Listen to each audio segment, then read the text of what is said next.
그래, 얼마나 잘 사는지 한번 보자. 비 내리는 재래시장 입구. 멈춰선 검은색 세단에서 한 남자가 내렸습니다. 재계 서열 1위 제2그룹 강진혁 회장.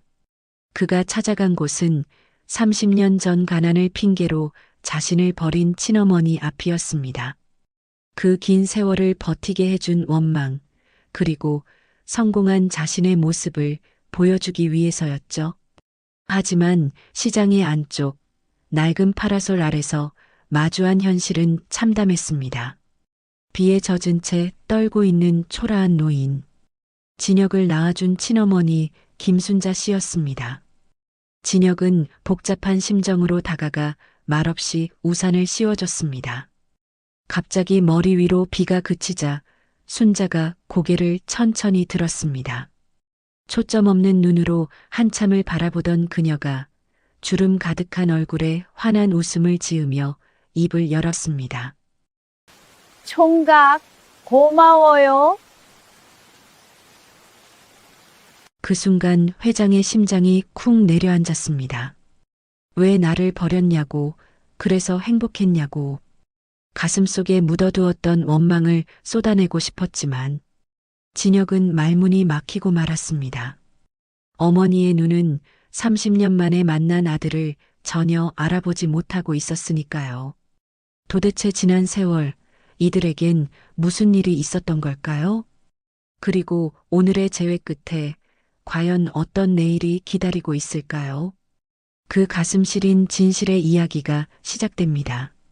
사연 시작 전 구독을 눌러주시면 당신의 하루에 따뜻한 기적이 찾아올 거예요. 오늘의 사연 지금 시작합니다. 비가 쏟아지고 있었습니다. 그것도 하늘에 구멍이 뚫린 것처럼 억수같이 퍼붓고 있었죠. 낡은 재래시장 입구에 검은 세단 한 대가 소리 없이 멈춰 섰습니다. 뒷문이 열리고 검은 코트를 걸친 남자가 천천히 차에서 내렸습니다. 대한민국 재계 서열 1위 제2그룹의 회장 강진혁. 올해 38, 업계에서는 피도 눈물도 없는 사업가로 통하는 남자였습니다. 진혁은 수행원이 내미는 우산을 손으로 밀어냈습니다. 여기서 기다려. 진혁이 코트깃을 세우며 짧게 내뱉었습니다. 수행원 셋이 동시에 앞으로 나서려 했지만 진혁은 뒤돌아보지도 않은 채 빗속으로 걸어 들어갔습니다. 질척거리는 시장 바닥 위로 고급 구두가 무릉덩이를 밟았습니다. 진혁의 눈은 차갑게 가라앉아 있었죠. 30년 전 8살 겨울에 이 시장 통해서 울면서 끌려나갔던 기억이 발끝부터 올라왔습니다. 그때 등 뒤에서 들렸던 어머니의 울음소리를 진혁은 30년이 지난 지금까지 한 번도 잊은 적이 없었습니다. 얼마나 잘 살고 있나 보자. 진혁이 이를 악물며 중얼거렸습니다. 원망이었습니다. 나를 버려놓고 편하게 살고 있을 그 여자를 두 눈으로 확인하겠다는 독한 마음이었죠. 시장 깊숙한 안쪽, 사람 하나 지나다니지 않는 막다른 골목이 나왔습니다. 다 찢어진 파라솔 아래에 쪼그리고 앉은 노인 하나가 보였습니다. 흰머리가 비에 젖어 얼굴에 달라붙어 있었고 구분 등 위로 빗물이 줄줄 흘러내리고 있었습니다. 앞에는 시들어 빠진 콩나물 몇 줌과 나물 서너 봉지가 비닐 위에 널려 있었죠. 진혁의 발이 멈췄습니다. 김순자, 나이 65, 진혁의 친어머니였습니다. 진혁은 그 자리에 선 채 순자를 내려다봤습니다. 양복 주머니 안에서 주먹 쥔 손이 부들부들 떨리고 있었습니다. 비참했습니다. 잘 먹고 잘 살고 있을 거라고, 나 하나 버리고 홀가분하게 살았을 거라고 이를 갈며 왔는데 눈앞의 현실은 너무 달랐습니다. 진혁은 한참을 서 있다가 주머니에서 접이식 우산을 꺼내 펼쳤습니다. 말없이 다가가 순자의 머리 위로 우산을 씌워줬습니다. 갑자기 머리 위로 비가 그치자 순자가 고개를 천천히 들었습니다. 순자의 눈이 진혁을 올려다봤습니다. 초점이 흐릿했습니다. 아들의 얼굴을 보고도 아무런 반응이 없었죠. 그러더니 순자가 주름 가득한 얼굴에 환한 웃음을 지으며 입을 열었습니다. 총각, 우산 고마워요. 진혁의 입술이 파르르 떨렸습니다. 우산을 든 손에서 힘이 빠져나가는 것을 느꼈지만 이를 악물고 버텼습니다. 엄마가 나를 모른다. 30년을 기다렸을 거라고 생각한 적은 없었지만 이렇게 눈앞에 서 있는데 남처럼 대할 줄은 꿈에도 몰랐습니다. 주변 상인들이 하나둘 고개를 내밀었습니다. 건너편 생선가게 아주머니가 혀를 차며 옆 사람에게 속삭였습니다. 저 할머니 또 비 맞고 앉아 있었네. 누가 좀 챙겨주지. 치매가 있으니까 누가 뭐라 해도 소용이 없어. 진혁은 그 말을 등 뒤로 들으며 눈을 질끈 감았습니다. 그리고 결심했습니다. 아직은 내가 누군지 말하지 않겠다고. 이 사람이 왜 이렇게 됐는지, 30년 동안 무슨 일이 있었는지 먼저 알아내겠다고. 진혁은 세단으로 돌아가 수행원에게 낡은 작업복 한 벌을 구해오라고 지시했습니다. 그리고 코트와 양복을 벗어 뒷좌석에 던졌습니다. 허름한 난방에 고무신까지 갈아 신은 진혁은 다시 시장 안으로 들어갔죠. 순자의 좌판 옆에 쪼그리고 앉아 나물 정리를 도왔습니다. 총각, 이거 이렇게 하는 거 아닌데. 순자가 진혁의 서툰 손놀림을 보며 콩나물 다듬는 법을 알려줬습니다. 재벌 그룹의 회장이 콩나물 뿌리를 떼고 있었습니다. 손끝이 어설펐지만 진혁은 순자가 시키는 대로 묵묵히 따랐습니다. 순자는 가끔씩 하던 일을 멈추고 시장 입구 쪽을 하염없이 바라봤습니다. 누군가를 기다리는 것 같았습니다. 빗줄기가 세어질수록 순자의 시선은 더 오래 그쪽에 머물렀죠. 할머니, 뭘 보고 계세요? 진혁이 조심스럽게 물었습니다. 순자가 시장 입구에서 눈을 떼지 못한 채 대답했습니다. 몰라, 누가 올 것 같아서. 진혁은 아무 말도 하지 못했습니다. 고개를 숙이고 콩나물 뿌리만 뜯었습니다. 해가 지고 시장에 불이 하나둘 꺼지기 시작했습니다. 상인들이 짐을 챙기며 돌아가는 사이 순자는 혼자서 좌판을 정리하고 있었습니다. 진혁이 다가가 순자의 나물 상자를 대신 들었습니다. 집까지 바래다 드릴게요. 순자가 손사래를 쳤습니다. 됐어, 총각. 나 혼자 갈 수 있어. 하지만 진혁은 듣지 않고 앞장서서 걸었습니다. 순자가 뒤뚱뒤뚱 뒤따라오며 투덜거렸습니다. 요즘 젊은 사람들은 고집이 세. 골목 끝에 다 쓰러져가는 판잣집 한 채가 나왔습니다. 문짝은 반쯤 떨어져 나가 있었고 지붕 틈새로 빗물이 새고 있었습니다. 진혁이 안을 들여다보니 싸늘한 방 한 칸에 찬밥 한 덩이가 상위에 놓여 있었습니다. 이불은 얇디얇았고 방 구석에는 물이 새서 대야가 놓여 있었죠. 순자가 안으로 들어가며 돌아봤습니다. 총각, 오늘 고마웠어. 내일도 올 거야? 진혁이 억지로 입꼬리를 올리며 대답했습니다. 네, 할머니. 내일도 올게요. 순자가 방문을 닫았습니다. 진혁은 그 자리에서 한 발짝도 움직이지 못했습니다. 빗물이 얼굴 위로 흘러내렸지만 그게 빗물인지 눈물인지 진혁 스스로도 알 수 없었습니다. 다음 날 아침 진혁은 제2그룹 본사 회장실에 앉아 있었습니다. 서류 결제를 하고 임원 보고를 받고 해외 투자건으로 화상 통화를 하는 평소와 다를 것 없는 하루였죠.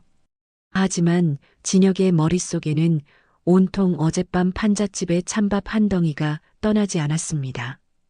진혁이 비서실장 윤 실장을 불렀습니다. 윤 실장. 윤 실장이 다가오자 진혁이 목소리를 낮췄습니다. 앞으로 내가 퇴근 후에 어디를 가든 아무에게도 말하지 마. 경호팀도 빼고 너 혼자만 알고 있어. 윤 실장이 고개를 숙이며 대답했습니다. 알겠습니다, 회장님. 차도 세단 말고 눈에 안 띄는 걸로 준비해. 진혁이 볼펜을 내려놓으며 덧붙였습니다. 윤 실장은 묻지 않았습니다. 10년을 모신 사람이었으니까요. 그날 저녁 진혁은 낡은 남방의 고무신 차림으로 다시 시장에 나타났습니다. 순자의 좌판 앞에 쪼그리고 앉아 어제처럼 나물 정리를 도왔죠. 순자가 진혁을 보더니 반갑게 웃었습니다. 총각 또 왔어? 네, 할머니. 어제 일이 재밌어서요. 진혁이 콩나물을 집어들며 대답했습니다. 순자는 진혁을 매일 처음 보는 것처럼 대했습니다. 어제 만난 기억이 남아있는 건지 없는 건지 알 수 없었지만 진혁이 옆에 앉으면 늘 반가운 표정을 지었습니다. 그렇게 이틀이 지나고 사흘이 지났습니다. 진혁은 낮에는 수천억 원을 움직이는 회장이었고 해가 지면 시장 좌판에서 콩나물 뿌리를 뜯는 총각이 되었습니다. 나흘째 되던 날 순자가 비닐봉지에서 뭔가를 꺼내 진혁 앞에 내밀었습니다. 총각, 이거 먹어. 맨날 도와주는데 밥은 먹고 다녀야지. 주먹밥이었습니다. 김에 싸서 꾹꾹 눌러 만든 주먹만 한밥덩이였죠. 진혁이 멍하니 주먹밥을 내려다봤습니다. 순자가 진혁의 손에 주먹밥을 쥐어주며 말했습니다. 왜 그래, 맛없을까봐 걱정돼? 이래 봬도 내가 주먹밥은 잘 만들어. 진혁이 주먹밥을 한 입 베어 물었습니다. 참기름 냄새가 코끝을 스쳤습니다. 그 순간 30년 전 기억이 번개처럼 머릿속을 때렸습니다. 8살 겨울, 이 시장 어딘가에서 엄마가 똑같은 주먹밥을 만들어줬던 기억이었습니다. 맛이 똑같았습니다. 참기름에 소금, 깨를 넣고 꾹꾹 눌러 만든 그 주먹밥. 진혁은 씹던 입을 멈추고 고개를 숙였습니다. 눈에 물기가 차오르는 것을 순자에게 들킬 수 없었습니다. 맛있죠? 순자가 진혁의 얼굴을 들여다보며 물었습니다. 진혁이 손등으로 눈가를 훔치고 억지로 웃어 보였습니다. 네, 할머니. 정말 맛있어요. 그래, 많이 먹어.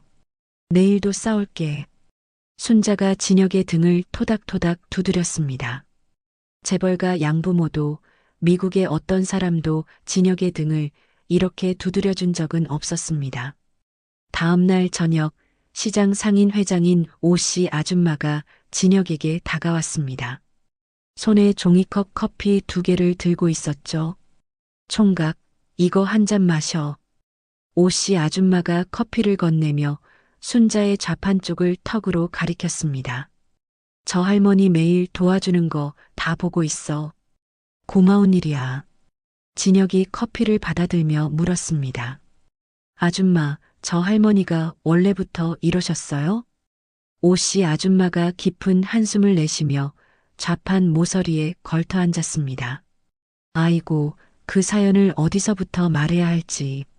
순자 씨가 한 30년 전에 아들이 하나 있었어. 진혁의 손가락이 종이컵 위에서 멈췄습니다. 남편이라는 작자가 술만 먹으면 순자 씨를 패고 빚은 빚대로 져오고 결국 빚쟁이들이 집까지 들이닥치니까 어쩔 수가 없었던 거지. 어쩔 수가 없었다니요? 진혁이 목소리를 간신히 가다듬으며 되물었습니다. 아들을 보냈어. 미국으로. 거기 돈 많은 집에서 키워주겠다고 해서. 오씨 아줌마가 고개를 저으며 말을 이었습니다. 그날 이후로 순자 씨가 정신을 놓기 시작한 거야. 매일 시장 입구에 서서 아들 올까봐 기다리고 밤이면 아들 이름 부르면서 울고. 그게 30년이야, 총각. 진혁은 커피를 한 모금도 마시지 못한 채 듣고만 있었습니다. 특히 비 오는 날이면 꼭 시장 입구에 나와서 하루 종일 서 있어. 아들 보낸 날이 비 오는 날이었나 봐. 오씨 아줌마가 순자를 바라보며 눈시울을 붉혔습니다. 가엾은 사람이야. 아들 하나 잘 살라고 보내놓고 본인은 30년째 이 자리에서 저러고 있으니 진혁이 자리에서 일어나 뒤돌아섰습니다. 입술을 깨물고 있었습니다. 지금 울면 안 됐습니다. 종이컵을 쥔 손에 힘이 들어가 컵이 찌그러졌습니다. 비정한 여자라고 생각했습니다. 나를 버리고 편하게 살았을 거라고 이를 갈며 30년을 살았습니다. 그런데 진짜는 정반대였습니다. 버린 게 아니라 살린 거였습니다. 진혁이 돌아서서 멀리 좌판에 앉아 있는 순자를 바라봤습니다. 순자는 또 시장 입구 쪽을 하염없이 쳐다보고 있었죠. 30년째 돌아오지 않는 아들을 기다리면서 그 무렵 제2그룹 본사 전략기획실에서는 한재혁이 책상 위에 사진 한 장을 내려놓고 있었습니다. 진혁이 시장에서 작업복을 입고 나무를 정리하는 모습이 찍힌 사진이었죠. 재혁이 사진을 손가락으로 톡톡 두드리며 옆에 선 신복에게 말했습니다. 회장님이 요즘 퇴근하면 어디로 가는지 알아냈어? 네, 전무님. 시장에 갑니다. 매일 저녁. 재혁이 의자 등받이에 기대며 입꼬리를 올렸습니다. 제게 서열 1위가 시장통에서 콩나물 장사를 도와? 재밌군. 더 파봐. 왜 거기를 가는지까지. 신복이 고개를 숙이고 나가자 재혁이 사진 속 진혁의 얼굴을 내려다보며 혼잣말을 했습니다. 형, 뭘 숨기고 있는 거야? 그 즈음 시장에는 불길한 기운이 감돌기 시작했습니다. 재개발 소문이 상인들 사이에 퍼지더니 험상궂은 인상의 남자들이 시장 골목을 어슬렁거리기 시작한 겁니다. 상인들은 불안한 눈빛으로 서로를 바라봤습니다. 어느 날 저녁 진혁이 순자의 좌판에서 나무를 정리하고 있을 때였습니다. 시장 골목 끝에서 검은색 승합차 한 대가 멈추더니 덩치 큰 남자가 내렸습니다. 박철민, 순자의 의부사들이자 시행사 대표였습니다. 철민은 성큼성큼 걸어와 순자의 좌판을 발로 걷어찼습니다. 나물 봉지가 바닥에 흩어지고 콩나물이 무릉덩이 위로 쏟아졌습니다. 야, 이 늙은이. 돈 가져왔어? 철민이 순자의 앞에 서서 손바닥을 내밀었습니다. 순자가 몸을 움츠리며 고개를 저었습니다. 철민아, 요즘 장사가 안 돼서. 장사가 안 되면 내 알바야? 이 자릿세를 누가 내주는데? 철민이 순자의 앞치마 주머니에 손을 집어넣어 구겨진 지폐 몇 장을 꺼냈습니다. 순자가 손을 뻗어 잡으려 했지만 철민이 순자의 손목을 탁 쳐냈습니다. 이것밖에 없어? 쓸모없는 늙은이가. 철민이 지폐를 주머니에 쑤셔 넣으며 욕을 퍼부었습니다. 순자의 눈에 겁이 가득 찼습니다. 바들바들 떨리는 몸으로 뒷걸음질을 치더니 진혁의 등 뒤로 숨었습니다. 진혁의 주먹이 불끈 쥐어졌습니다. 관자놀이에 핏줄이 섰습니다. 지금 당장 철민의 멱살을 잡고 싶었습니다. 하지만 여기서 정체가 드러나면 상황이 더 복잡해진다는 것을 알고 있었습니다. 진혁이 이를 악물고 고개를 숙인 채 흩어진 나무를 주워 담기 시작했습니다. 그러면서 철민의 얼굴을 똑똑히 눈에 새겼습니다. 시행사 이름이 적힌 승합차 번호판까지 빠짐없이 기억해뒀죠.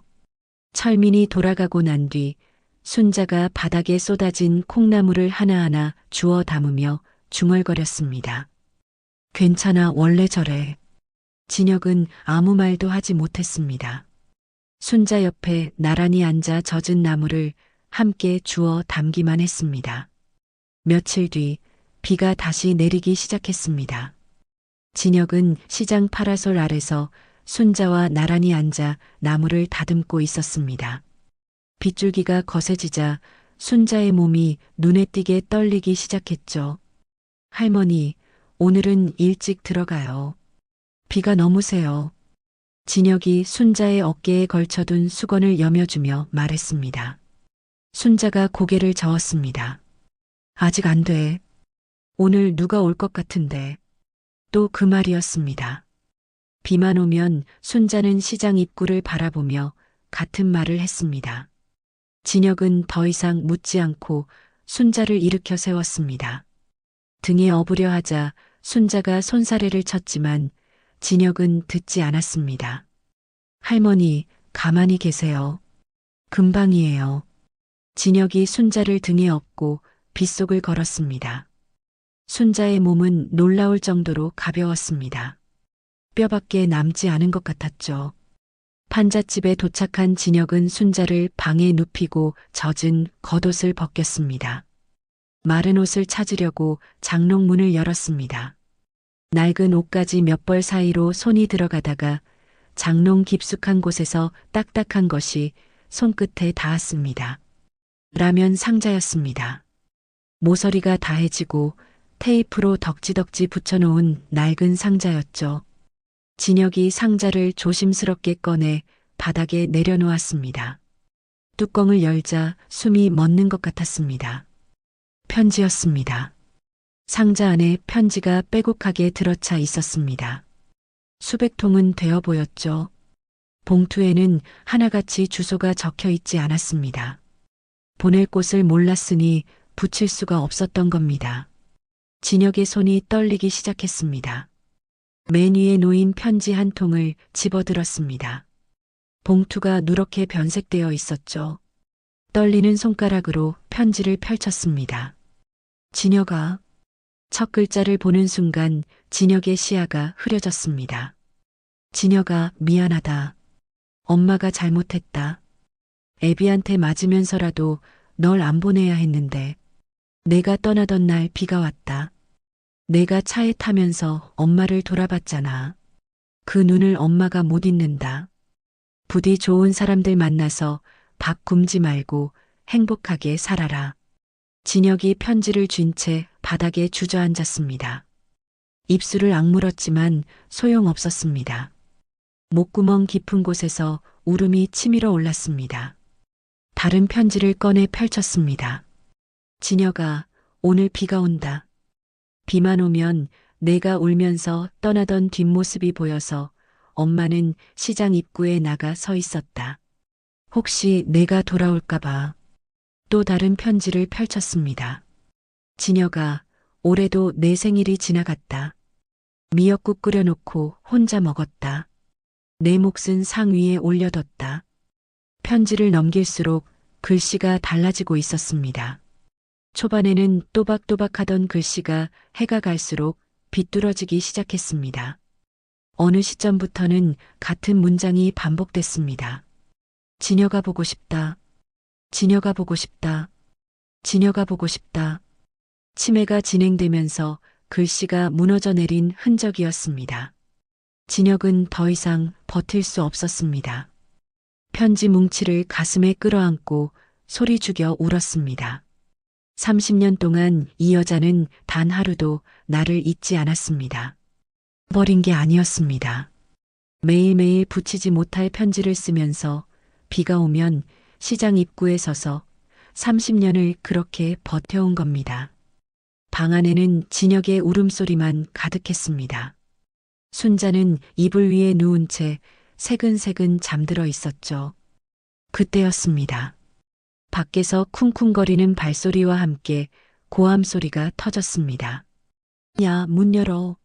오늘 안으로 정리 안 하면 다 밀어버린다. 철민의 목소리였습니다.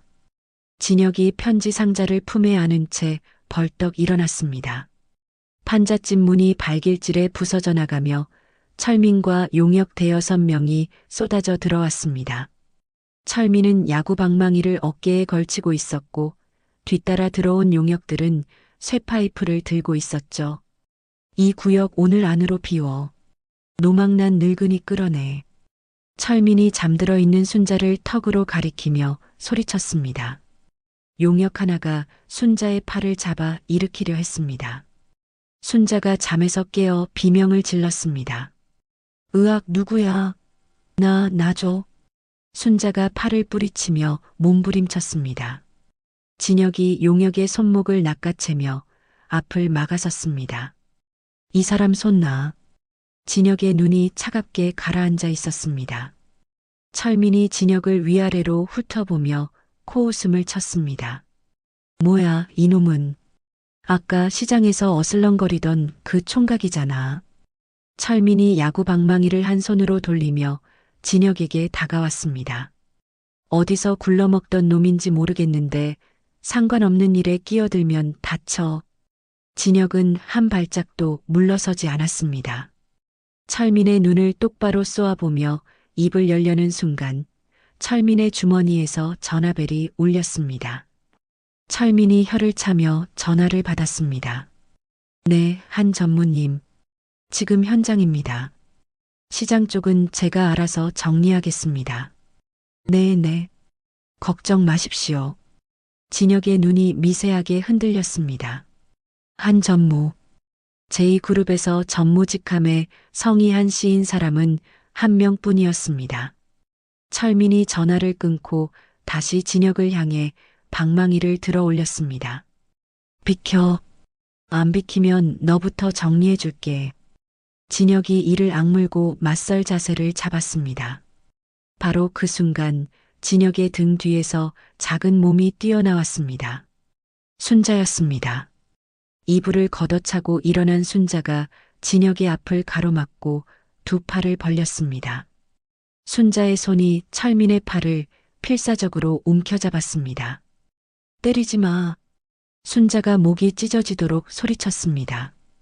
평소 흐릿하던 눈빛이 한순간 또렷하게 빛났습니다. 내 아들 건드리지 마. 우리 진혁이 때리지 마. 시간이 멈춘 것 같았습니다. 철민이 멈칫하며 한 발 물러섰습니다. 진혁의 온몸에 전류가 흐르는 것 같았죠. 엄마가 나를 불렀습니다. 내 이름을 불렀습니다. 하지만 그 빛은 오래가지 않았습니다. 순자의 눈에서 초점이 다시 흐려지기 시작했고 철민의 팔을 잡고 있던 손에서 힘이 빠졌습니다. 순자가 두리번거리며 중얼거렸습니다. 총각 여기 왜 이렇게 시끄러워요? 방금 전 아들의 이름을 부르짖던 사람이 다시 진혁을 총각이라 부르고 있었습니다. 진혁의 두 다리에서 힘이 빠졌습니다. 알아봤다고 생각했죠. 엄마가 나를 기억해냈다고 생각했는데 수초 만에 다시 사라져버린 겁니다. 철민이 상황이 꼬인 것을 느끼고 용역들에게 손짓했습니다. 오늘은 여기까지. 근데 다음엔 이렇게 안 끝나. 철민이 진혁의 어깨를 방망이로 툭 치고 돌아섰습니다. 용역들이 우르르 빠져나가고 부서진 문짝 사이로 찬바람이 밀려들어왔습니다. 순자는 아무 일도 없었다는 듯이 다시 이불 위에 앉아 있었습니다. 코를 훌쩍이며 진혁을 올려다봤습니다. 총각, 추워. 문 좀 닫아줘. 진혁은 부서진 문짝을 끌어다 문틀에 기대어 세웠습니다. 그리고 순자 곁에 앉아 품에 안고 있던 편지 상자를 내려다봤습니다. 30년치 편지 위로 진혁의 눈물이 한 방울 떨어졌습니다. 철민이 물러간 새벽, 진혁은 부서진 문짝에 등을 기댄 채 뜬 눈으로 밤을 새웠습니다. 순자는 진혁의 무릎 옆에 웅크리고 누워 잠들어 있었죠. 새근새근 숨소리가 들릴 때마다 진혁은 순자의 이불을 끌어올려 덮어줬습니다. 날이 밝았습니다. 진혁은 순자가 깨기 전에 밖으로 나와 전화기를 꺼냈습니다.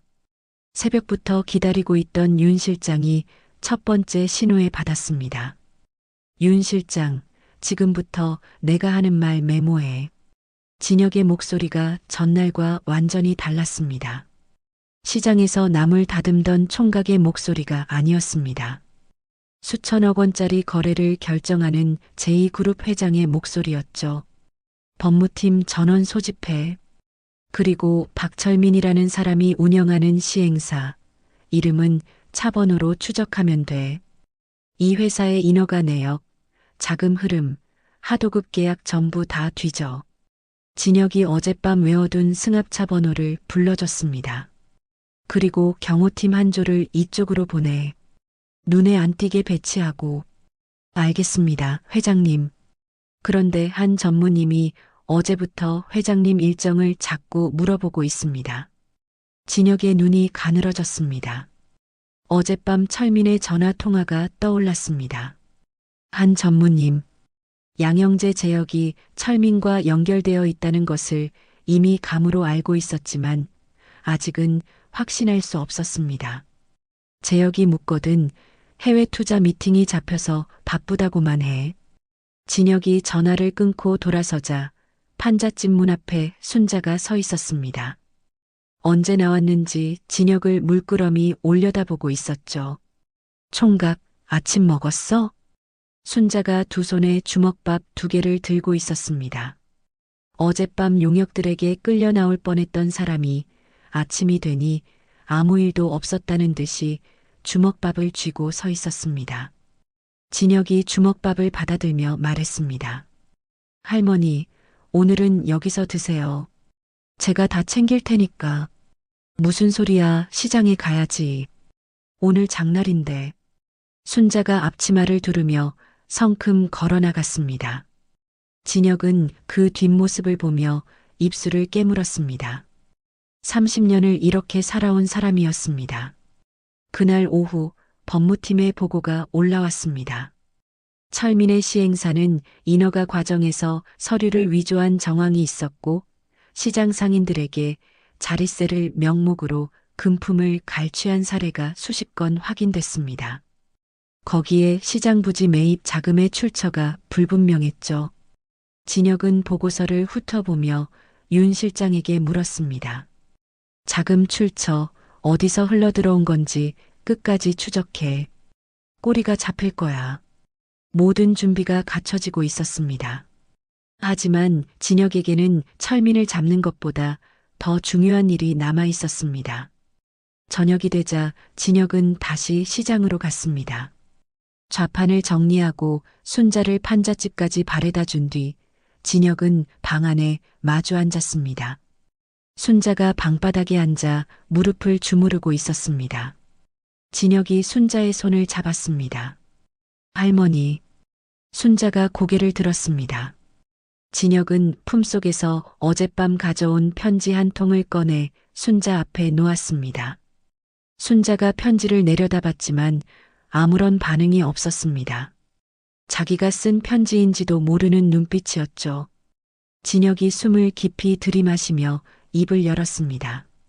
말이 아니었습니다. 노래였습니다. 나지막한 목소리로 자장가를 부르기 시작했습니다.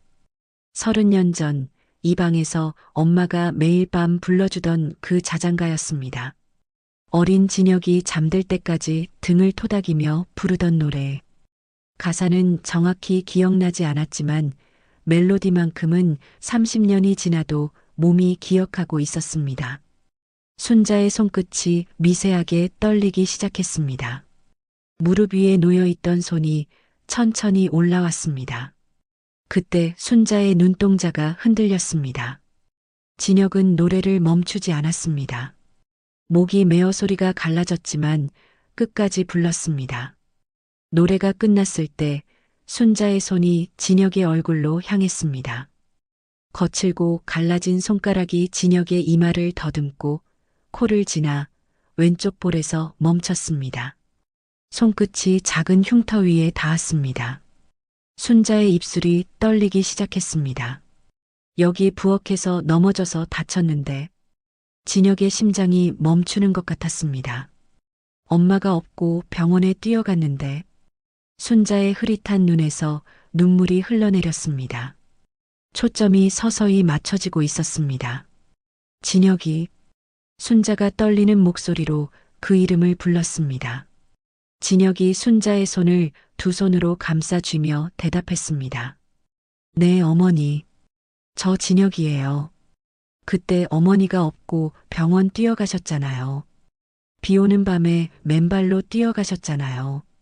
순자가 진혁의 얼굴을 두 손으로 감쌌습니다. 갈라진 손바닥이 진혁의 볼을 감싸자 진혁은 더 이상 참을 수가 없었습니다. 어머니, 저 늦어서 죄송해요. 많이 늦어서 죄송해요. 순자의 입이 벌어졌다 다물어지기를 반복했습니다. 하고 싶은 말이 너무 많은데 어디서부터 해야 할지 모르는 얼굴이었죠. 살아있었구나, 내 새끼. 순자가 진혁의 머리를 끌어안았습니다. 뼈만 남은 팔이었지만 아들을 안는 힘만큼은 세상 누구보다 단단했습니다. 이렇게 컸어, 이렇게 훌륭하게 컸어. 순자의 울음소리가 좁은 방 안을 가득 채웠습니다. 진혁도 어머니의 품에 얼굴을 묻고 울었습니다. 38살 재벌 회장이 65살 나물 장수 어머니의 품에 안겨 어린아이처럼 울고 있었습니다. 시장 골목 위로 비가 그치고 구름 사이로 달빛이 내려앉았습니다. 한참을 울고 난 뒤 진혁이 눈물을 닦으며 말했습니다. 어머니, 이제 저랑 같이 가요. 좋은 데서 편하게 지내셔야죠. 순자가 고개를 저었습니다. 방 안을 둘러보며 입술을 오물거렸습니다. 여기 떠나면 진혁이가 찾아올 때 못 만나. 진혁의 가슴이 또 한 번 내려앉았습니다. 기억이 돌아온 것 같으면서도 여전히 과거와 현재가 뒤섞여 있었습니다. 진혁은 억지로 웃어 보이며 어머니의 손을 잡았습니다. 제가 진혁인데요, 어머니. 제가 여기 있잖아요. 순자가 진혁의 얼굴을 다시 한번 만져보더니 고개를 끄덕였습니다. 그래, 우리 진혁이 맞지. 진혁은 어머니를 부축해 밖으로 나왔습니다. 골목 끝에 윤 실장이 눈에 띄지 않는 차를 대기시켜 놓고 있었죠. 순자는 난생 처음 타보는 깨끗한 승용차 안에서도 진혁의 손을 한시도 놓지 않았습니다. 시장 근처 호텔에 도착했습니다. 진혁이 직접 방을 잡고 어머니를 안내했습니다. 순자는 넓은 방 안을 두리번거리며 신기한 듯 이것저것 만져봤습니다. 어머니, 배고프시죠? 제가 뭐 시켜드릴게요. 진혁이 룸서비스 메뉴를 펼치려는데 순자가 진혁의 팔을 잡아 끌었습니다. 그런 거 말고 국밥 한 그릇이면 돼. 진혁은 직접 호텔 밖으로 나가 시장 근처 국밥집에서 뜨거운 국밥 2그릇을 포장해 왔습니다. 호텔 테이블 위에 국밥을 놓고 마주 앉았습니다. 진혁이 국밥 숟가락에 밥을 떠서 순자의 입 앞에 가져갔습니다. 어머니, 드세요. 순자가 숟가락을 받아 물며 웃었습니다. 30년 만에 아들이 떠먹여주는 밥이었습니다. 진혁은 어머니가 밥 먹는 모습을 지켜보며 생각했습니다. 8살 그 겨울, 이 시장 어딘가에서 엄마가 마지막으로 떠먹여준 밥. 30년이 지나 이번에는 내가 떠먹여드리는 밥. 순자가 국물을 후루룩 마시며 말했습니다. 맛있다. 진혁은 대답 대신 고개를 숙여 자기 국밥 그릇 위에 얼굴을 묻었습니다. 국물 위로 눈물이 떨어지는 것을 어머니에게 보여주고 싶지 않았거든요. 일주일이 지났습니다. 진혁은 매일 퇴근하면 호텔로 달려가 어머니와 저녁을 먹었습니다. 최고의 치매 전문의를 붙이고 간병인도 2을 배치했죠. 순자는 깨끗한 방에서 따뜻한 밥을 먹고 새 옷을 입고 하루하루 사람 사는 모습을 되찾아 가고 있었습니다. 어느 날 저녁 진혁이 호텔 방문을 열자 순자가 창가에 앉아 밖을 내다보고 있었습니다. 어머니, 오늘은 뭐 드시고 싶으세요? 순자가 돌아보며 웃었습니다. 시장에 가고 싶다. 시장이요? 응. 거기 호떡집 있잖아. 너 어렸을 때 그 집 호떡 좋아했는데. 진혁의 손이 멈췄습니다. 기억하고 있었습니다. 어머니가 8살 진혁의 손을 잡고 시장 골목을 걷던 그때 호떡 하나를 사서 반으로 쪼개 나눠 먹었던 것을 어머니가 기억하고 있었습니다. 진혁이 어머니의 손을 잡고 일어섰습니다. 가요, 어머니. 지금 가요. 2 사람은 시장으로 갔습니다. 해질녘 시장통은 사람들로 북적이고 있었죠. 진혁이 어머니의 팔짱을 끼고 천천히 골목을 걸었습니다. 호떡 가게가 보였습니다. 30년 전 그 자리 그대로였죠. 간판만 바뀌었을 뿐 기름 냄새와 반죽 냄새는 그때와 똑같았습니다. 진혁이 호떡 2개를 사서 하나를 순자에게 건넸습니다. 순자가 호떡을 받아들더니 반으로 쪼갰습니다. 그리고 반쪽을 진혁의 입에 넣어줬습니다. 뜨거우니까 후후 불어서 먹어.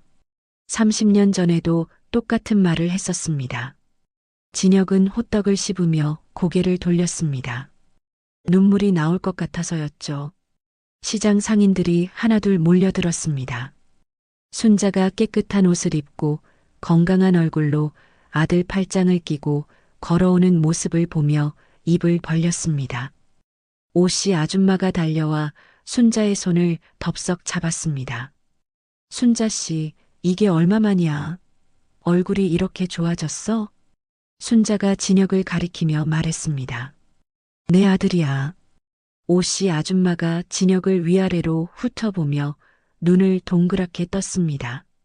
이 총각이 아들이었어? 내 아들이 회장이래. 뭐하는 회장인진 모르겠는데 하여간 회장이래. 순자가 어깨를 으쓱하며 자랑했습니다. 주변 상인들이 웅성거렸습니다. 누군가가 제2그룹 회장 아니야? 하고 속삭이자 시장이 발칵 뒤집어졌죠. 생선 가게 아주머니가 진혁에게 고개를 꾸벅 숙였습니다. 회장님이셨어요? 저번에 콩나물 다듬을 때 몰라봬서 죄송합니다. 진혁이 손을 내저으며 웃었습니다. 아닙니다. 그때 커피 맛있게 마셨어요. 상인들이 웃음을 터뜨렸습니다. 순자도 따라 웃었습니다. 시장 골목에 오랜만에 환한 웃음소리가 퍼졌죠. 하지만 그 시각 제2그룹 본사에서는 전혀 다른 분위기가 흐르고 있었습니다. 재혁이 전략기획실 책상 위에 사진 여러 장을 펼쳐놓고 있었습니다. 진혁이 시장에서 순자와 팔짱을 끼고 걷는 사진, 순자를 호텔에 모시는 사진, 법무팀 차량이 시장에 출동한 사진까지 빼곡했죠. 재혁이 사진을 한 장씩 넘기며 맞은편에 앉은 사설 조사원에게 물었습니다. 이 노인이 강진혁의 친모가 확실해? 네, 전무님. 호적 조회까지 끝났습니다. 김순자, 65세. 30년 전 아들을 미국에 입양 보낸 기록이 있습니다.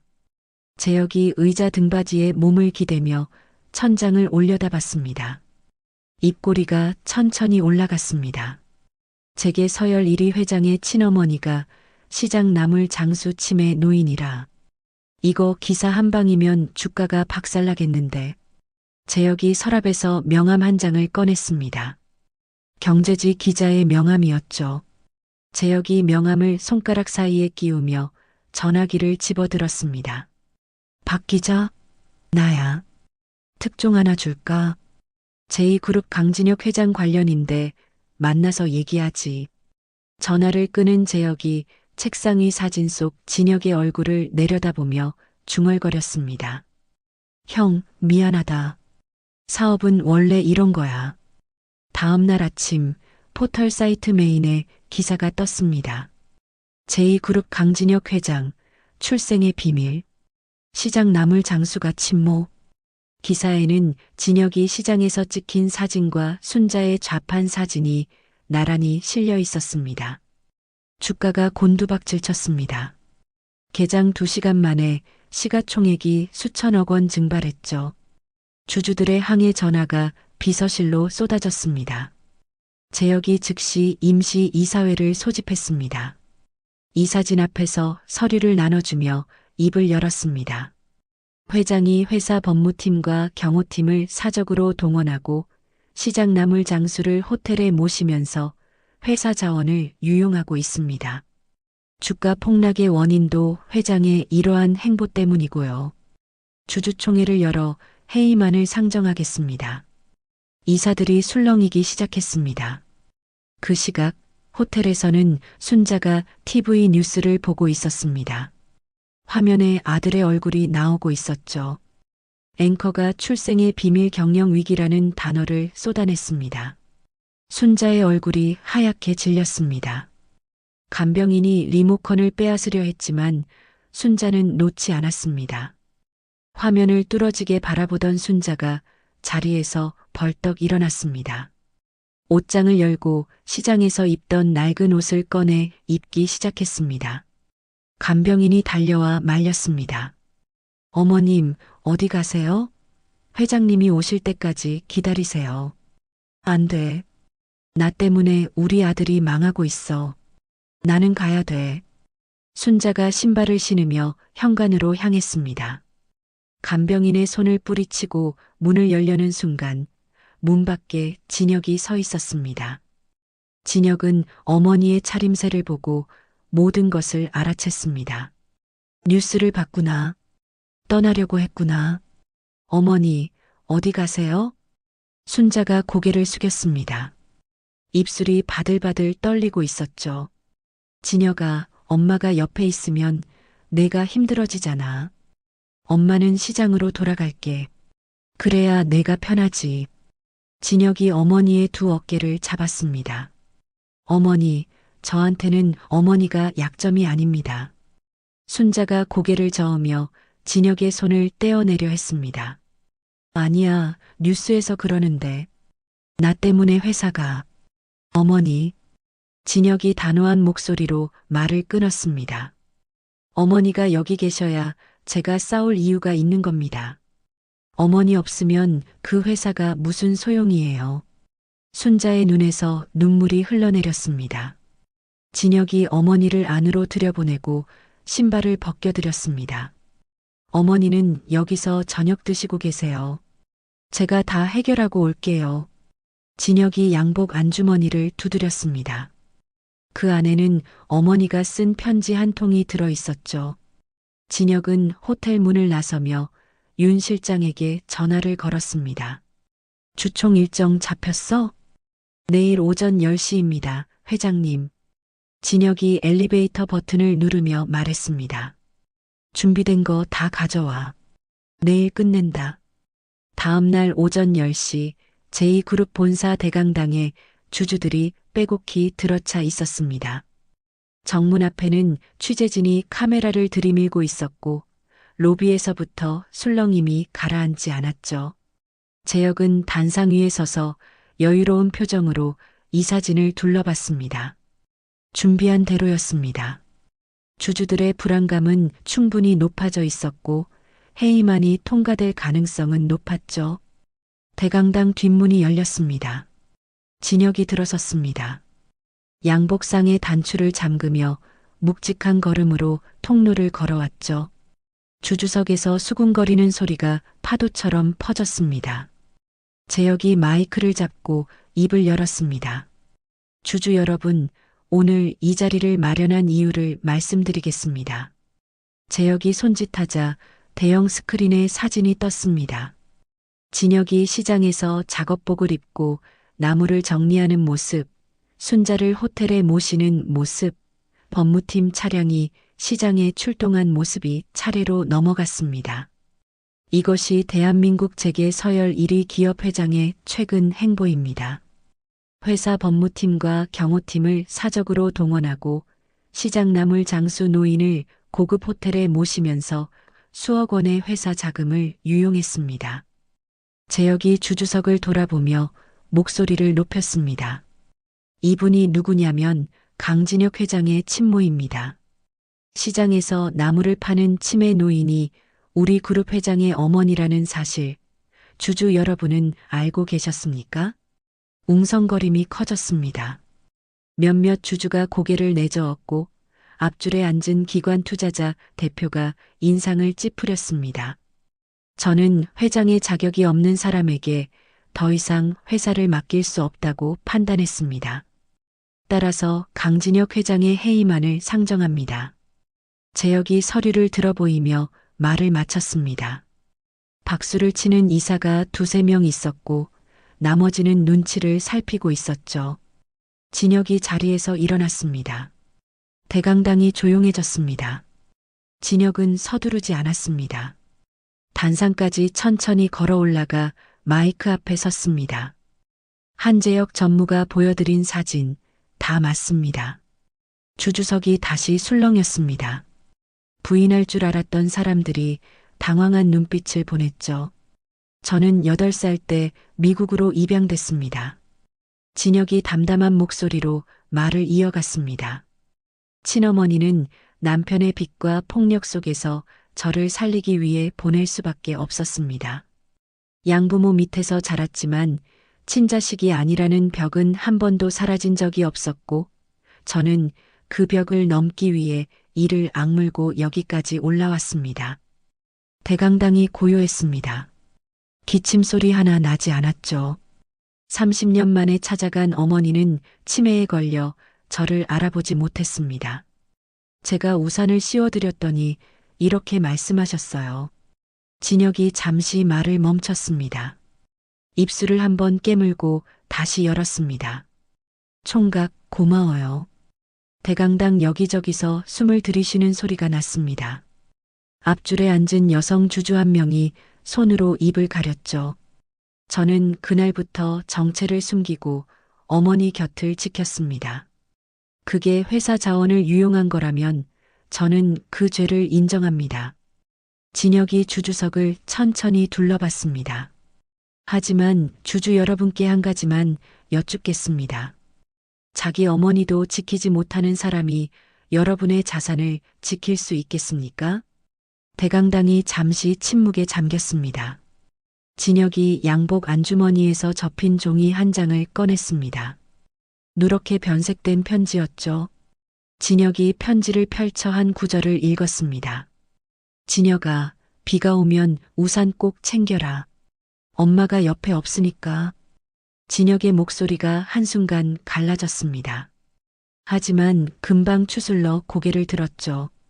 이 편지는 어머니가 30년 동안 붙이지 못하고 모아둔 수백 통 중 한 통입니다.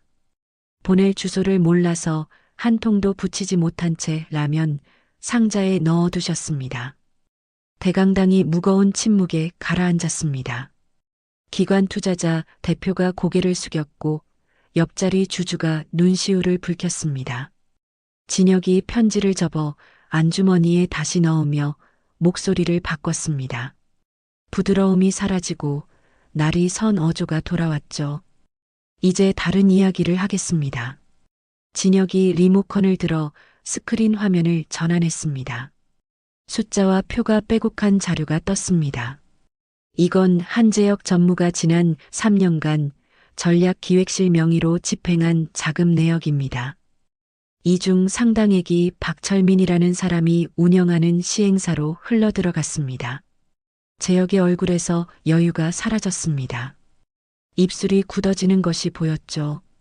박철민은 시장 재개발 부지를 노리고 상인들을 위협하고 돈을 빼앗아온 인물입니다. 그리고 이 사람이 한재혁 전무의 지시를 받고 움직였다는 증거가 여기 있습니다. 진혁이 다시 리모컨을 눌렀습니다. 스피커에서 녹취록이 흘러나왔습니다. 네, 한 전무님. 지금 현장입니다. 시장 쪽은 제가 알아서 정리하겠습니다. 철민의 목소리였습니다. 대강당에 철민의 목소리가 울려 퍼지자 재혁이 벌떡 자리에서 일어났습니다. 이건 조작이야. 저런 녹음을 어디서. 전무님. 진혁이 재혁을 돌아보며 차갑게 말했습니다. 조작 여부는 수사기관이 판단할 겁니다. 이 자리에서는 주주 여러분이 판단하시면 됩니다. 재혁의 얼굴이 벌겋게 달아올랐습니다. 이 사진의 시선이 일제히 재혁에게 쏠렸죠. 아까 박수를 치던 이사 두세 명이 슬그머니 시선을 피했습니다. 진혁이 주주석을 향해 마지막으로 입을 열었습니다. 저는 시장 나물 장수의 아들입니다. 부끄럽지 않습니다. 이 회사를 세울 때도 지금 이 자리에서도 저는 제 어머니의 아들이라는 사실이 부끄러운 적 한 번도 없었습니다. 정적이 흘렀습니다. 앞줄의 기관 투자자 대표가 먼저 손뼉을 쳤습니다. 1명, 2명, 박수가 번져갔습니다. 대강당 전체가 박수로 가득 찼죠. 투표 결과는 압도적이었습니다. 재혁의 해임안은 부결됐고 오히려 재혁이 경영비리 혐의로 직위 해제됐습니다. 재혁은 이사진과 경호원들에 둘러싸여 대강당을 빠져나갔습니다.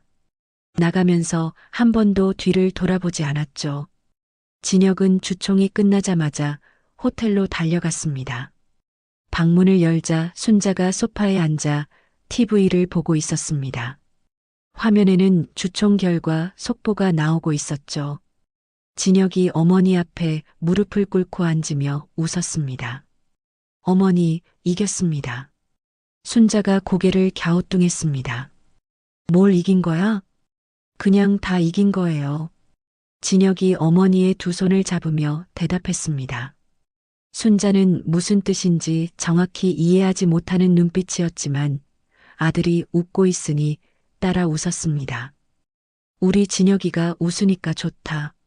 순자가 진혁의 머리를 쓰다듬었습니다. 진혁은 어머니의 무릎에 이마를 대고 가만히 눈을 감았습니다. 그날 밤이었습니다. 저녁을 먹고 이런저런 이야기를 하던 순자가 갑자기 말을 멈췄습니다. 코에서 붉은 피가 한 줄기 흘러내렸습니다. 어머니, 진혁이 냅킨을 집어 순자의 코를 눌렀습니다. 순자의 몸이 옆으로 기울었습니다. 진혁이 두 팔로 어머니를 받쳐 안았습니다. 윤 실장, 구급차 불러. 진혁이 소리쳤습니다. 순자의 눈이 감기고 있었습니다. 진혁은 어머니를 안은 채 엘리베이터로 뛰었습니다.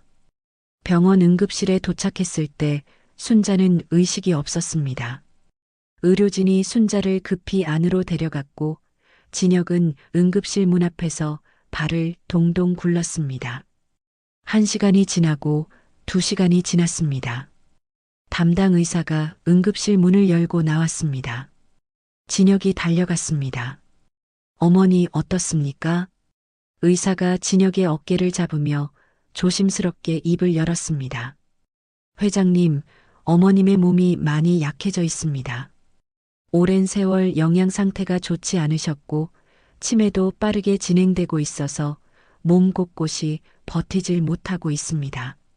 치료하면 나으실 수 있는 거 아닙니까? 진혁이 의사의 팔을 붙잡으며 물었습니다. 의사가 잠시 말을 멈췄다가 낮은 목소리로 대답했습니다. 마음의 준비를 하시는 게 좋겠습니다. 진혁의 손이 의사의 팔에서 천천히 미끄러져 내렸습니다. 복도 벽에 등을 기대더니 그대로 바닥에 주저앉았습니다. 이제 겨우 찾았는데 진혁의 목소리가 복도에 메아리 쳤습니다. 이제 겨우 만났는데 이러시면 안 됩니다. 어머니.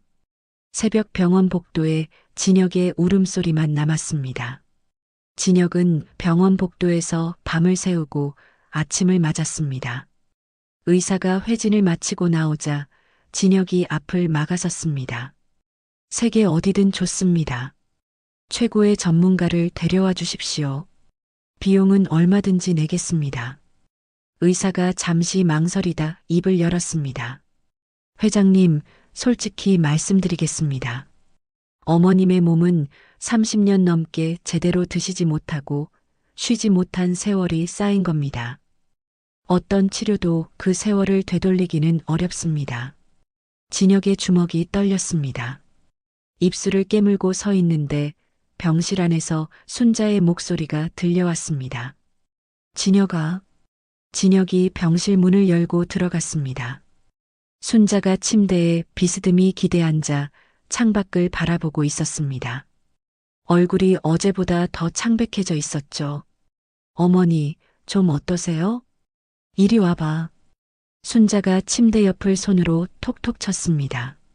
진혁이 다가가 앉자 순자가 아들의 손을 잡았습니다. 나 여기서 이러고 있기 싫어. 어머니, 조금만 더 계시면 좋아지실 수 있어요. 아니야. 엄마가 내 몸은 엄마가 알아. 순자가 고개를 저으며 창밖을 가리켰습니다. 나 바다 보고 싶다. 내가 어렸을 때 바다 데려간다고 했는데 못 데려갔잖아. 그게 맨날 마음에 걸렸어. 진혁이 순자의 손을 꼭 쥐었습니다. 놓으면 안 될 것 같았습니다. 엄마가 링거 꽂고 여기 누워 있는 거 말고 너랑 시장 구경도 하고 바다도 보고 맛있는 것도 먹고 싶어. 그렇게 해줄 수 있어? 진혁은 한참 동안 어머니의 얼굴을 바라봤습니다. 어머니의 눈빛은 또렷했습니다. 부탁이 아니라 결심이었죠. 진혁이 천천히 고개를 끄덕였습니다. 네, 어머니. 어머니가 원하시는 대로 할게요.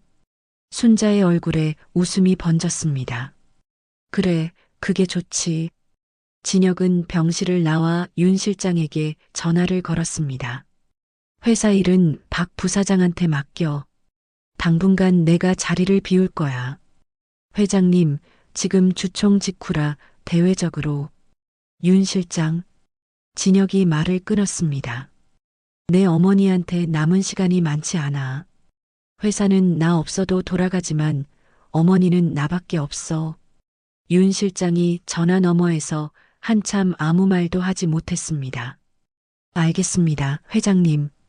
이틀 뒤 진혁은 순자를 데리고 동해로 떠났습니다. 대형 세단도 수행원도 없었습니다. 중형차 한 대에 어머니의 휠체어를 싣고 둘이서만 출발했죠. 해안도로를 달리는 차 안에서 순자가 창문을 내리고 바람을 맞았습니다. 흰머리가 바람에 날렸습니다. 진혁아, 바람 좋다. 어머니, 창문 너무 열면 춥지 않으세요? 안 추워. 이런 바람은 처음이야.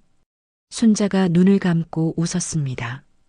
진혁은 운전하면서 어머니의 얼굴을 슬쩍 봤습니다. 치매도 병도 30년의 고통도 잠시 잊은 것 같은 얼굴이었습니다. 바닷가에 도착했습니다. 진혁이 휠체어를 꺼내 어머니를 태우고 해변으로 나갔습니다. 겨울 바다였습니다. 사람은 거의 없었고 파도 소리만 끝없이 밀려왔죠. 진혁이 휠체어를 밀며 백사장을 천천히 걸었습니다. 순자가 파도를 바라보며 입을 열었습니다. 진혁아. 네, 어머니. 엄마가 너 어렸을 때 바다 데려간다 해놓고 못 데려갔지. 순자의 목소리가 가라앉았습니다. 그때 돈이 없어서, 차비가 없어서 맨날 다음에 가자 했는데 그 다음이 안 왔어. 진혁이 휠체어를 멈추고 어머니 앞에 쪼그리고 앉았습니다. 지금 왔잖아요, 어머니. 지금 보고 계시잖아요. 순자가 고개를 끄덕이며 파도를 바라봤습니다. 눈가에 물기가 맺혀 있었습니다. 그래, 지금이라도 와서 다행이다. 두 사람은 해변에 나란히 앉아 해가 질 때까지 바다를 봤습니다. 진혁이 편의점에서 사온 따뜻한 어묵 국물을 순자에게 건넸습니다. 순자가 종이컵을 두 손으로 감싸며 후후 불어 마셨습니다. 맛있다. 바다에서 먹으니까 더 맛있어. 내일은 횟집 가요, 어머니. 회 드시고 싶다고 하셨잖아요. 내가 그랬어? 네. 어제 차에서 그러셨어요. 순자가 머리를 극적이며 웃었습니다. 기억이 안 나는데 하여간 좋아. 진혁도 웃었습니다. 어머니의 기억이 오락가락한다는 걸 알고 있었지만 지금 이 순간 어머니가 웃고 있으니 그것으로 충분했습니다. 여행에서 돌아온 후 진혁은 순자가 30년간 시장에서 쓴 편지들을 한 권의 책으로 엮었습니다. 제목은 붙이지 못한 편지였습니다. 편지는 날짜 순으로 정리됐고 처음에는 또박또박하던 글씨가 뒤로 갈수록 흐트러지다가 마지막 장에는 진혁아 보고 싶다만 수십 번 반복되어 있었죠. 책이 출간되자 반응은 폭발적이었습니다. 수익금 전액은 미혼모와 입양 가정을 지원하는 단체에 기부됐습니다. 뉴스에서 순자의 편지가 소개될 때마다 전국에서 눈물을 닦는 사람들이 생겨났죠. 병실 창밖으로 첫눈이 내리고 있었습니다. 순자의 상태는 바다를 다녀온 뒤로 눈에 띄게 나빠져 있었습니다. 대부분의 시간을 잠으로 보냈고 깨어있는 시간이 점점 짧아지고 있었죠. 그날 저녁 순자가 눈을 떴습니다. 평소와 달랐습니다. 흐릿하던 눈동자가 맑은 샘물처럼 또렷했죠. 진혁을 똑바로 바라봤습니다. 진혁아. 진혁이 어머니의 손을 잡으며 얼굴을 가까이 가져갔습니다. 네, 어머니. 여기 있어요. 순자가 아들의 얼굴을 한참 들여다봤습니다. 그리고 천천히 입을 열었습니다. 춥지 않게 입고 다녀라. 진혁이 고개를 끄덕였습니다. 밥거르지 말고. 네, 어머니. 사랑한다, 내 아들. 순자의 눈에서 눈물 한 줄기가 흘러내렸습니다. 평생 가슴에 담아두기만 했던 말을 마침내 입 밖으로 꺼낸 얼굴이었습니다. 진혁이 어머니의 손을 이마에 갖다 대며 대답했습니다. 어머니 아들이라 행복했습니다. 낳아주셔서 감사합니다. 순자가 웃었습니다. 그 웃음이 채 사라지기 전에 순자의 손이 올라와 진혁의 왼쪽 볼을 쓰다듬었습니다. 흉터 위에 손끝이 닿았습니다. 처음 아들을 알아봤던 그날처럼 다음 생에도 꼭 내 아들로 태어나 달라. 그땐 절대 안 놓을게. 순자의 손이 진혁의 볼 위에서 천천히 미끄러져 내렸습니다. 눈이 감겼습니다. 입가에는 미소가 남아 있었습니다. 기계음이 길게 울렸습니다. 어머니. 진혁이 순자의 손을 잡아 올렸습니다. 대답이 없었습니다. 어머니. 진혁의 목소리가 병실벽에 부딪혀 돌아왔습니다. 의료진이 달려왔지만 순자는 아들의 손을 잡은 채 이미 편안한 곳으로 떠난 뒤였습니다. 진혁은 어머니의 손을 놓지 못했습니다. 소리 죽여 울다가 참지 못하고 목 놓아 울었습니다. 병실 밖 복도까지 울음소리가 새어나갔습니다. 장례식장에는 사람이 끊이지 않았습니다. 정재계 인사들이 조문을 왔고 시장 상인들도 하나둘 찾아왔습니다. 오씨 아줌마가 영정사진 앞에서 오래도록 울었습니다. 순자씨, 이제 편히 쉬어. 아들 잘 키웠어. 시장 상인들이 가져온 국화꽃이 빈소를 가득 메웠습니다. 비싼 화환들 사이에 놓인 소박한 국화 다발이 유독 눈에 들어왔죠. 진혁은 상주석에 앉아 조문객을 맞았습니다. 울지 않았습니다. 어머니의 마지막 가는 길을 의연하게 배웅하겠다고 다짐했으니까요. 하지만 시장 상인들이 들어와 고개를 숙일 때 진혁의 눈가가 한번 떨렸습니다. 생선 가게 아주머니가 진혁의 손을 잡으며 말했습니다. 회장님, 아니 순자 아들. 어머니가 얼마나 자랑스러워했는지 몰라. 진혁은 고개를 숙여 인사했습니다. 그것이 진혁이 어머니에게 할 수 있는 마지막 효도였습니다. 장례를 마치고 일주일이 지났습니다. 진혁은 어머니의 판잣집을 정리하러 혼자 시장을 찾았습니다. 시장 골목은 여전했지만 순자의 좌판이 있던 자리는 텅 비어 있었죠. 진혁은 판잣집 문을 열고 안으로 들어갔습니다. 방 안에는 순자의 냄새가 아직 남아 있었습니다. 낡은 이불, 물 새는 대야, 장롱 위에 놓인 달력. 달력에는 아무 날짜에도 표시가 없었지만 매년 같은 날짜에만 동그라미가 쳐져 있었습니다. 진혁의 생일이었습니다. 진혁은 방 구석구석을 정리하기 시작했습니다. 장롱 서랍을 열고 신발장을 비우고 부엌의 그릇들을 상자에 담았습니다. 마지막으로 순자가 늘 베고 자던 베개를 들어 올렸습니다. 베개 밑에 검은 비닐봉지 하나가 있었습니다. 꼬깃꼬깃 접어서 테이프로 감아놓은 봉지였죠. 진혁이 테이프를 뜯고 안을 들여다봤습니다. 달고 다른 통장 한 권이 나왔습니다. 통장을 펼치자 1,000원, 5,000원 단위로 빼곡하게 입금 내역이 찍혀 있었습니다. 한 달에 10,000원도 안 되는 달이 있었고 석 달 넘게 입금이 없는 구간도 있었습니다. 진혁이 통장 첫 페이지를 펼쳤습니다.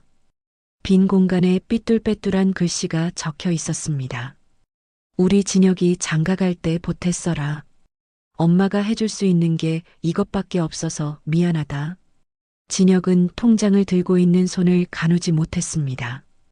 철민에게 뜯기고 자릿세를 내고 끼니를 걸러가면서도 이 통장만큼은 손대지 않았던 겁니다. 아들이 장가갈 때 보태주겠다는 그 한 가지 생각으로 30년을 모은 돈이었습니다. 진혁은 통장을 가슴에 안고 판잣집 마루에 주저앉았습니다. 소리가 나오지 않았습니다. 목구멍이 막혀서 울지도 못하고 한참을 그 자리에 앉아 있었습니다. 해가 기울어 방 안에 그림자가 내려앉을 때쯤 진혁이 자리에서 일어났습니다. 통장을 양복 안주머니에 넣고 판잣집을 나섰습니다. 시간이 흘렀습니다. 시장이 달라지기 시작했죠. 진혁의 투자로 낡은 시장에 현대식 지붕이 씌워졌습니다. 바닥이 새로 깔리고 배수 시설이 들어오고 상인들의 좌판이 깨끗하게 정비됐죠. 순자가 30년간 나무를 팔던 자리는 작은 쉼터로 바뀌었습니다. 순자 쉼터라는 간판 아래 나무 벤치와 따뜻한 온풍기가 놓였고 지나가는 상인이든 손님이든 누구나 앉아 쉴 수 있는 공간이 됐습니다. 벤치 옆 벽에는 순자가 나물 좌판에 앉아 웃고 있는 사진 한 장이 걸려 있었죠. 진혁은 어머니의 통장에 있던 돈을 그대로 두고 거기에 자기 돈을 보태서 재단을 하나 만들었습니다.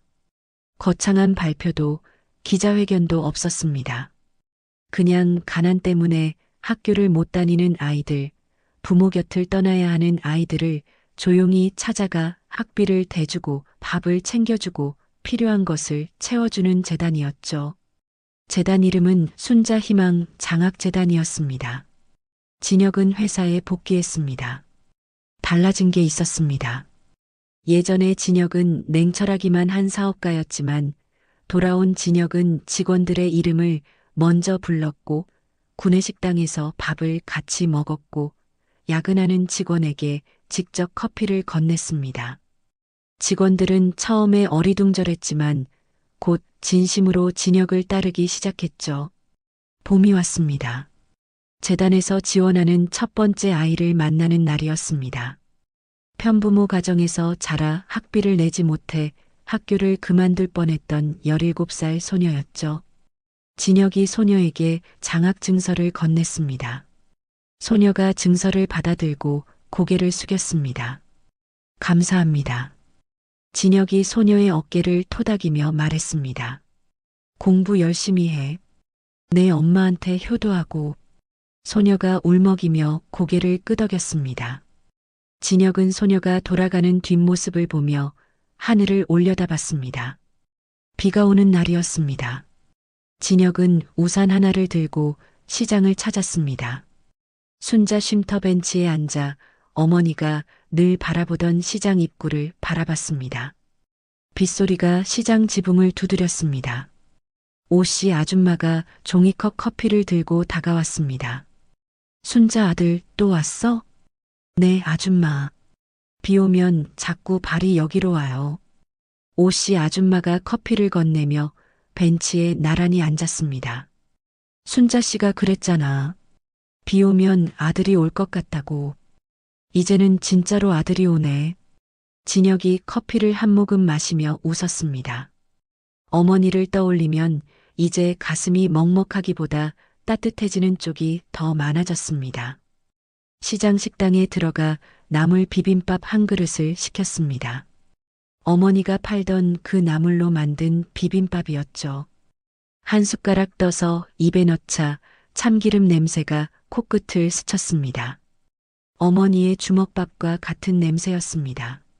진혁은 비빔밥 한 그릇을 말끔히 비우고 식당을 나왔습니다.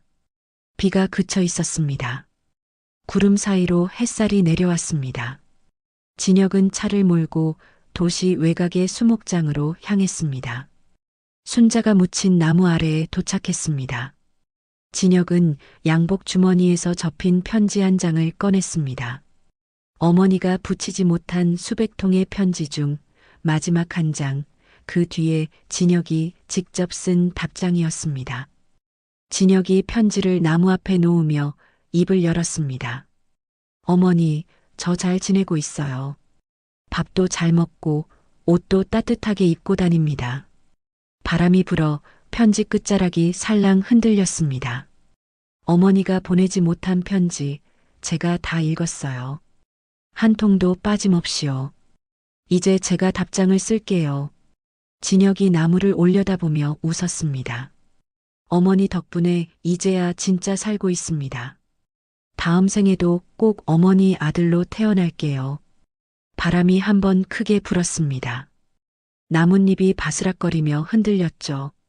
진혁은 나무 아래에 한참 서 있다가 돌아섰습니다.